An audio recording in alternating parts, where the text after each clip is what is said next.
Olá! Uma comissão especial da Câmara analisa mudanças em nosso sistema de impostos, a reforma tributária. O grupo trabalha com textos já em tramitação na Casa, mas o debate pode mudar de rumo. Os deputados têm realizado audiências públicas em diferentes regiões e o Executivo também promete enviar uma nova proposta. O secretário da Receita Federal, José Tostes, adiantou alguns pontos, como a volta da tributação sobre lucros e dividendos de empresas e a unificação de impostos federais. Eu converso sobre as diferentes versões da reforma com dois integrantes da comissão especial sobre o tema.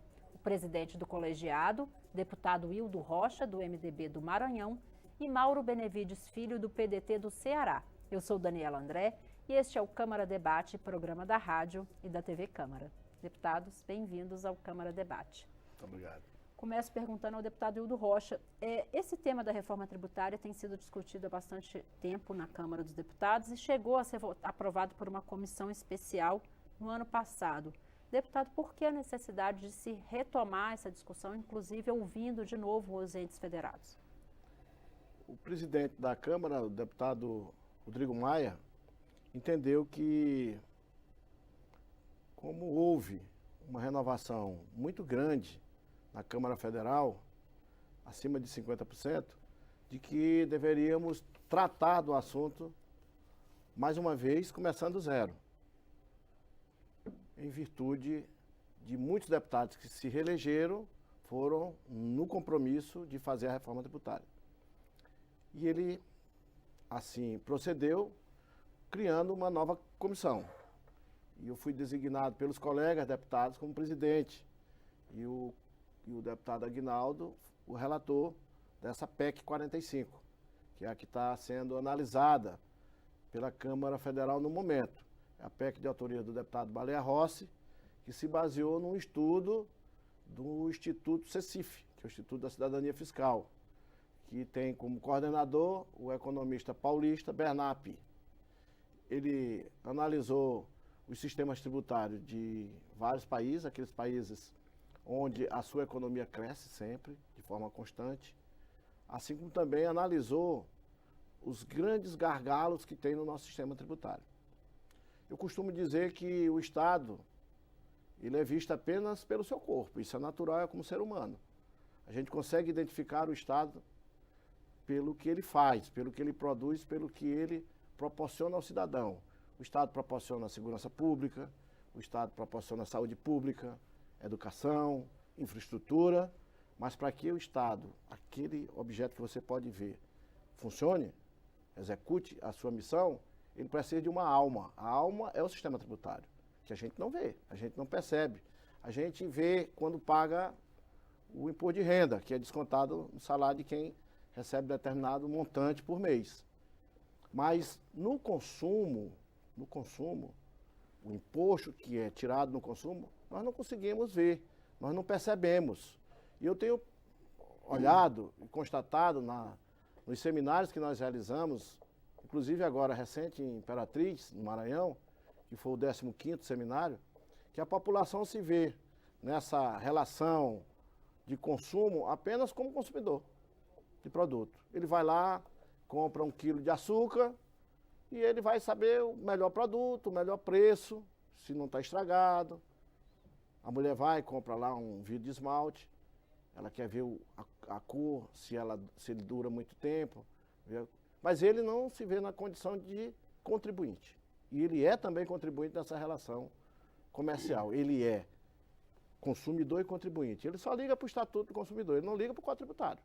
Ele não se vê como tal. Por quê? Porque não tem informação. O que falta é justamente informação. Por isso que nós estamos realizando esse seminário, mostrando para a população que nós temos um sistema que é cruel, que tira boa parte do que ele ganha para o Estado, para os municípios, para a União. Mas ele nem sabe disso, porque ele não tem informação. E a PEC do Baleia Rossi vem para dar transparência e permitir que o cidadão, além de ser consumidor, ele se vê na situação de contribuinte e, consequentemente, de quê?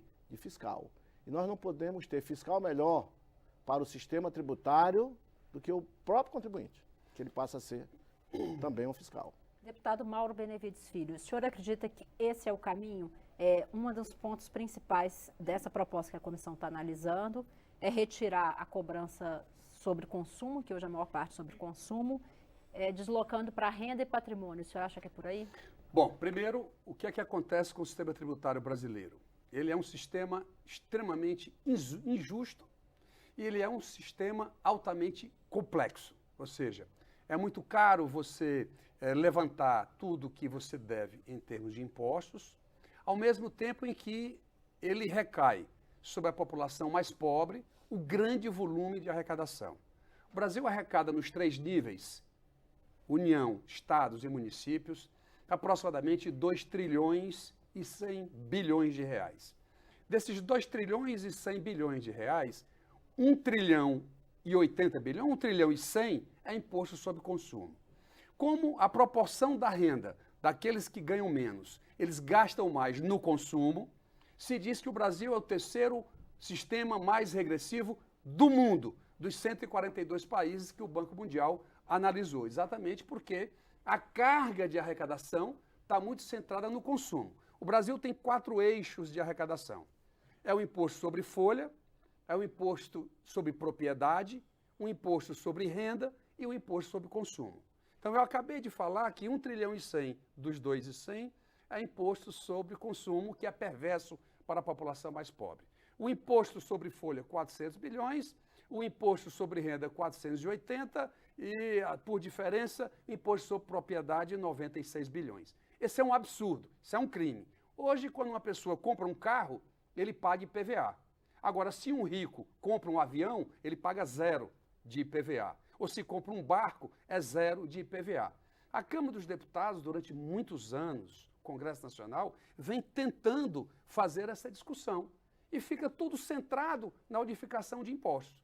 Ah, não, é muito importante a propriedade, é muito importante a questão da renda, mas vamos fazer, por enquanto, somente a unificação do imposto. Essa é a história que se reproduz há mais de 25 anos no Congresso Nacional e chegou a hora, né, de se fazer isso. Segundo ponto, o Brasil e a Estônia são os únicos 2 países do mundo que não cobram imposto de renda sobre dividendos.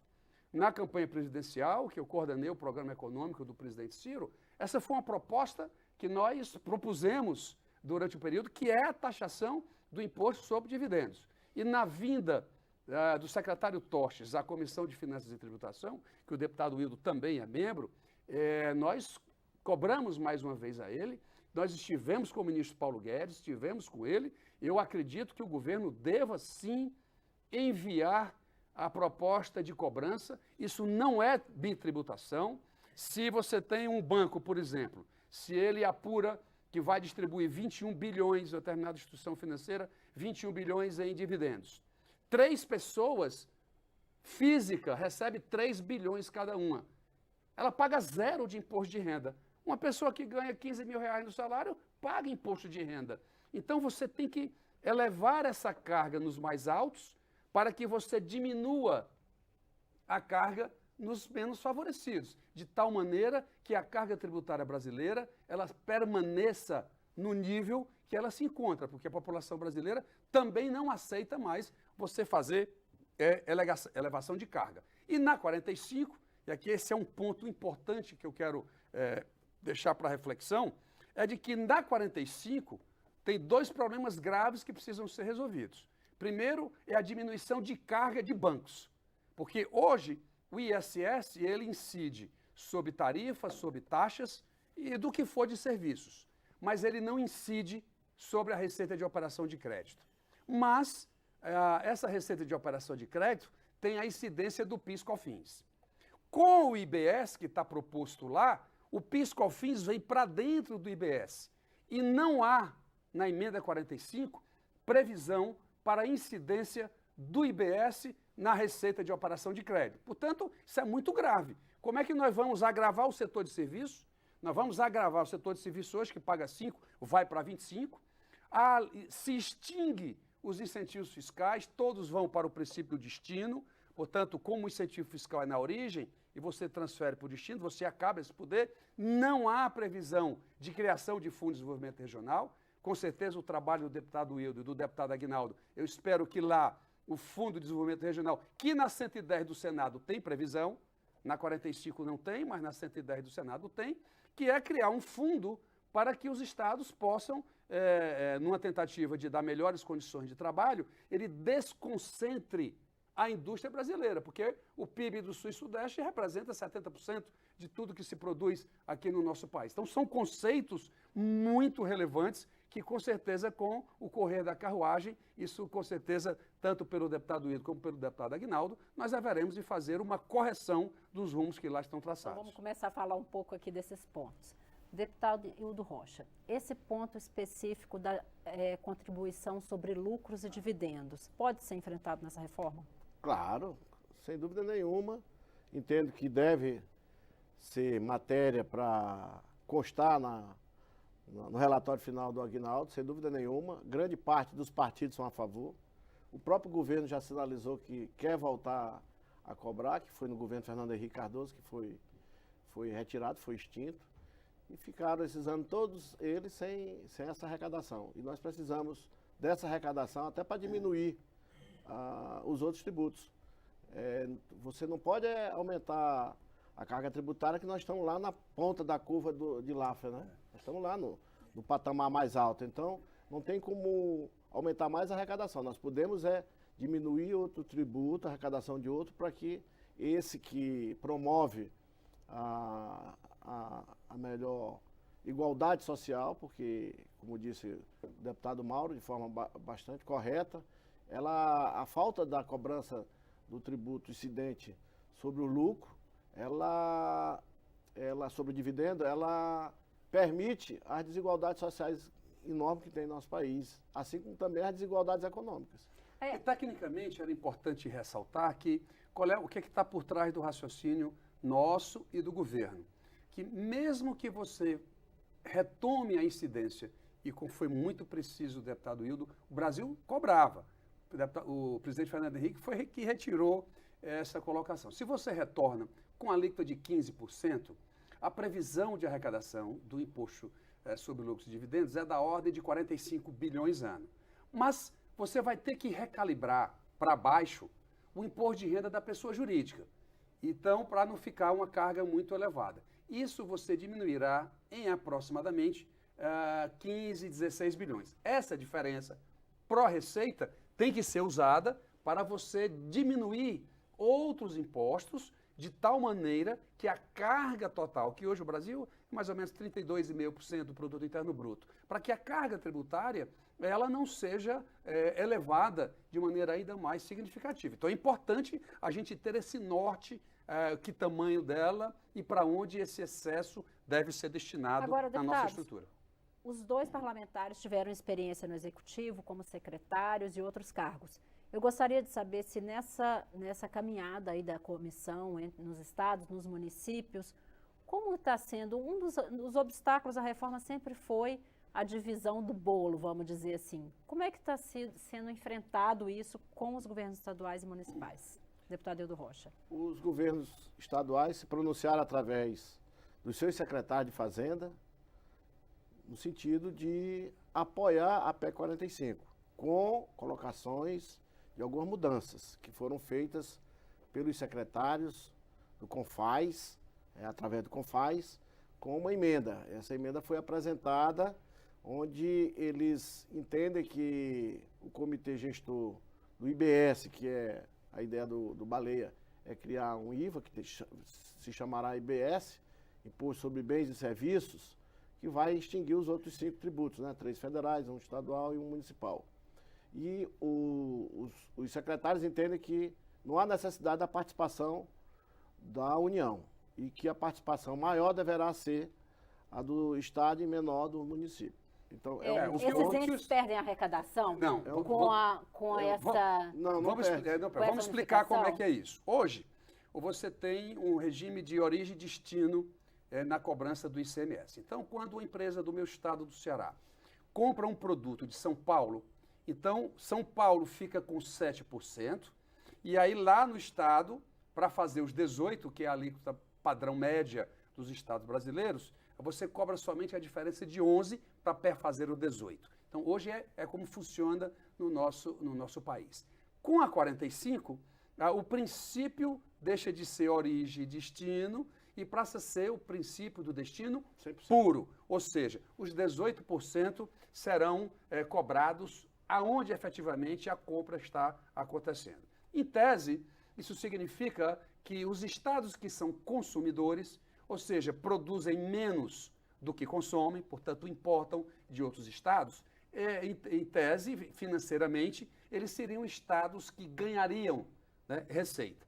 No entanto, na 45 diz o seguinte, que durante 20 anos, os estados que perderam receita vis-à-vis os estados que ganharam receita, como a União não vai entrar com nenhum recurso para poder recompor essas estruturas, os estados ganhadores, no seu valor real, porque você tem que preservar o valor real, não é isso, deputado? Isso. Você vai retirar esse excedente e vai devolver aos estados que efetivamente estão perdendo esses valores na origem. Então, se eu estou entendendo corretamente, durante 20 anos, o deputado Aguinaldo até me disse que está tentando ver se encurta esse período, nós não teríamos, mesmo sendo Estado consumidor, passando o princípio do destino, você não terá ganho de receita como, em tese, você possa examinar. Segundo ponto, e como eu já falei... isso e ainda assim esses estados apoiam essa mudança? Não, eles estão querendo, para isso acontecer, a criação do Fundo de Desenvolvimento Regional,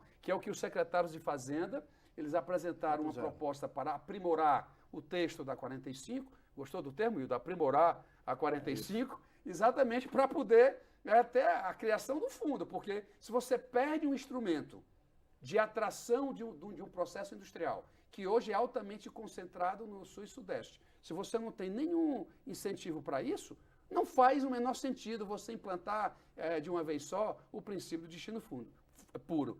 Tanto o secretário, o presidente do Concefaz, secretário Rafael Fonteles, como a secretária do meu estado, doutora Fernanda Pacopaíba, que é uma grande técnica nessa área, eles estão preocupados com a condução desse fundo, porque os estados do Norte, Nordeste e Centro-Oeste perderão com isso. A Zona Franca de Manaus já disse, se não permanecer a Zona Franca de Manaus, não tem reforma. Já está dito, eu não sei como é que isso vai ser enfrentado. Eu acho que a comissão não vai aguentar e vai acabar deixando a Zona Franca de Manaus. Deputado Hildo Rocha, como que vai ser enfrentado?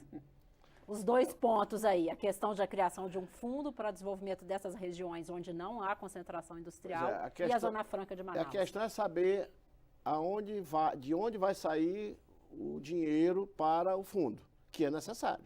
Porque você acaba com os incentivos fiscais e tem que ter um fundo de desenvolvimento, que vai substituir os incentivos fiscais, que são muito maléficos ao Brasil. Ontem mesmo nós aprovamos aqui na Câmara uma continuação de um incentivo para um setor, que é o setor da informática, que já tem 15 anos que eles são incentivados, que eles deixam de contribuir, são bancados pela União, pelos estados, pelo município, porque eles deixam de pagar tributo que é partilhado, para desenvolver tecnologia, que não existe. Porque tem 15 anos que eles recebem esse incentivo, eu não conheço nenhuma tecnologia construída por eles. Eu conheço as tecnologias usadas nos celulares, computadores, tudo, ou americana, chinês, alemã, francesa e israelense. Todas. Não vejo assim, nenhum produto que tem, não, esse produto aqui tem que estar na tecnologia brasileira com o incentivo que foi dado. Mas prorrogamos por mais 10 anos.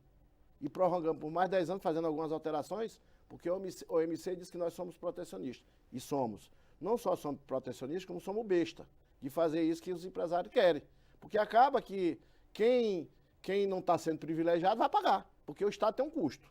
O custo da segurança é aquele. Você tem um custo da educação, é aquele. O custo da saúde é aquele. Se aquele setor não paga, o outro vai pagar. O outro vai ter que pagar. Então, é isso que acontece. Agora, a mudança na PEC 45 veio justamente para acabar com isso. Esses privilégios, que são muitos privilégios no Brasil.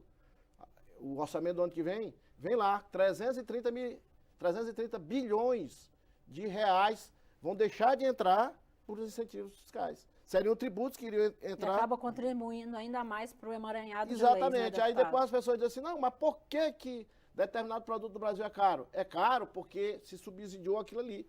Você está subsidiando determinado segmento. Além das desigualdades, nesse processo é um ponto muito importante que o deputado Hilton levanta, que são as desigualdades nessas concessões. Por exemplo, o povo brasileiro não sabe que filé mignon paga 0 de PIS/COFINS.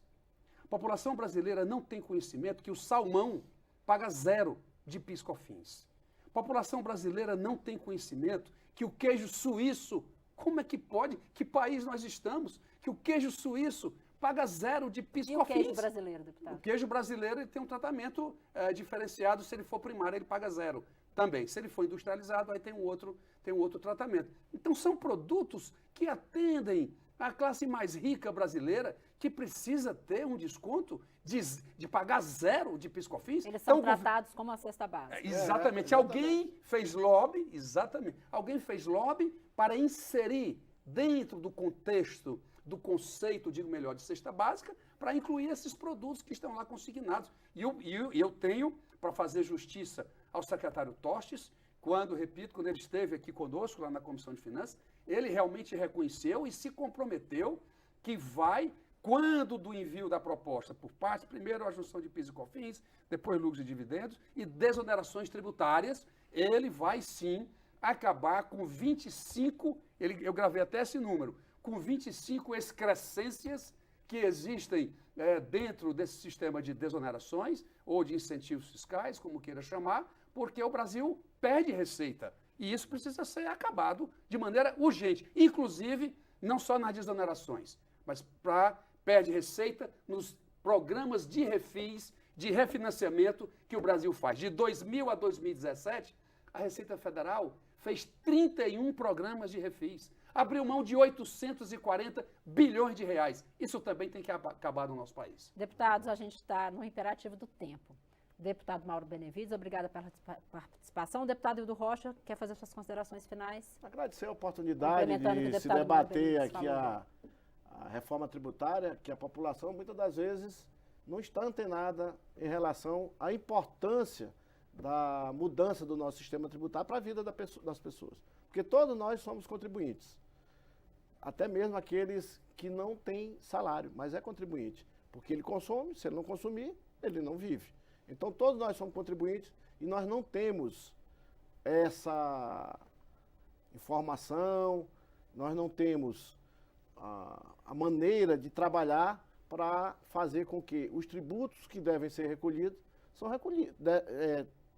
recolhidos. Então, o que nós precisamos é de mais informações, do comprometimento da população em relação a essa mudança. Aqui na Câmara temos mais de 2.000 projetos tramitando, PEC são várias, essa é uma delas, mas se a população não cobrar do seu parlamentar, não cobrar do seu deputado, do seu senador, uma mudança no sistema, vai continuar do jeito que está. O presidente Rodrigo Maia está muito interessado nisso, eu vou terminar, está muito interessado nisso, e eu não tenho dúvida que nós que somos membros da comissão e que temos da liderança do deputado Hildo, do deputado Aguinaldo, nós vamos trabalhar irmãmente para realmente transformar e deixar o sistema tributário brasileiro muito mais justo do que ele se apresenta nesse exato momento. Essa é a nossa vontade. Obrigada, deputados. Já deixo o convite para voltar e contar aqui para a gente um segredo que todo mundo espera: pagar menos impostos, receber mais serviço público. Isso. E é possível. Perfeitamente. Isso é possível. Vamos alcançar. Câmara Debate termina aqui. O programa é uma produção conjunta da Rádio e da TV Câmara. Eu sou Daniela André e conversei sobre reforma tributária com os deputados Hildo Rocha, do MDB do Maranhão, e Mauro Benevides Filho, do PDT do Ceará. Você pode rever este e todos os nossos programas em nossa página na internet ou no YouTube. Obrigada pela audiência e até mais.